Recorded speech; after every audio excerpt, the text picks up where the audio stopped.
جلد بلد ولد جسد رسو جزو ونزو عظم له ولا جذب وصف عيب تاب بيت خصم له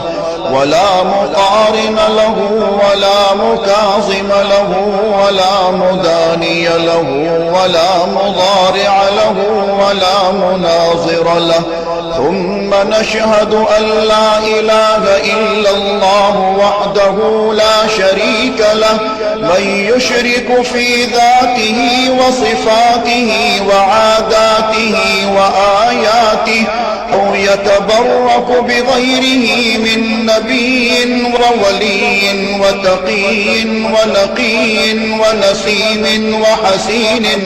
وحسين وجميل وصغير وكبير فعليه الخسران والوبال. ثم نشهد أن سيدنا وسندنا ونبينا ومولانا مؤيدنا مخدومنا منظومنا معصومنا مقصومنا مقصودنا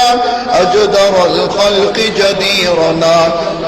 أعظم الخلق وأشرف الخلق وأحسن الخلق وأجمل الخلق وأكمل الخلق وأنور الخلق من الحسن والصدارة والولاية والحكاية والعناية والهداية والأمانة والإمامة أعلانا وأجلانا وأتقانا وأزهدنا وأرفقنا وأنورنا وأخدرنا وأكبرنا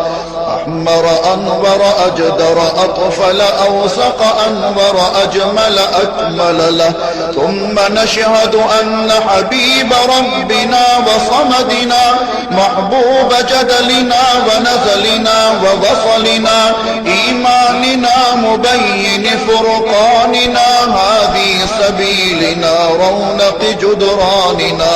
هو عدوة نظمة قدوة رتبة أسوة حسنة وبدلائله القاهرة الغالبة الظاهرة الباطنة صعد إلى سدرة المنتهى في ليلة المعراج كشف الدجى